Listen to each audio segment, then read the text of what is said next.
ಇದು ಜೀವಾಮೃತ ಮಾಡ್ಬೇಕಂದ್ರೆ 200 ಲೀಟರ್ ಬ್ಯಾರಲ್ ತಗೊಳ್ಳಿ, ಅದರಲ್ಲಿ 160 ಲೀಟರ್ ನೀರು ತುಂಬಿಸ್ಕೊಳ್ಳಿ, 20 kg ಸೆಗಣಿ, 10 ಲೀಟ್ರು ಗೋಮೂತ್ರ, 2 kg ಬೆಲ್ಲ, 2 kg ಕಡಲೆ ಹಿಟ್ಟು, ಸಾಧ್ಯವಾದರೆ ಹುಳಿ ಮಜ್ಜಿಗೆ ಒಂದು 2 ಲೀಟ್ರ್.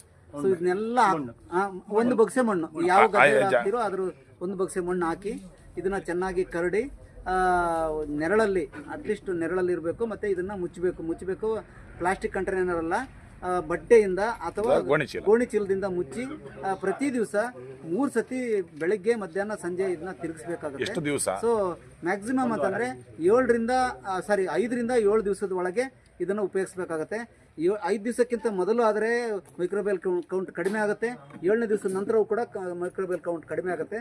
ಇದನ್ನು ಹಾಕೋದ್ರಿಂದ ಮತ್ತು ಎಲ್ಲಿ ಜೀವ ಅಂದರೆ ತೇವ ಇದೆ ಮತ್ತು ಹಸಿ ಗೊಬ್ಬರ ಇದೆ ಅಲ್ಲಿ ಅದ್ರ ಮೇಲೆ ಹಾಕಿದರೆ ಅದು ಜೀವಾಣುಗಳು ತುಂಬ ಚೆನ್ನಾಗಿ ವೃದ್ಧಿಯಾಗಿ ಮಣ್ಣು ಪುನಶ್ಚೇತನ ಆಗುತ್ತೆ. ಇನ್ನೊಂದು ಸರ್, ನಿಮ್ಗೆ ಅನುಕೂಲ ಆದಂಗೆ ಸರ್, ಹಂಗೆ ತಿಂಗಳಿಗೊಂದ್ಸತಿ ಮಾಡಿದ್ರೆ ಭಾರಿ ಅನುಕೂಲ, ಭಾರಿ ಒಳ್ಳೇದು.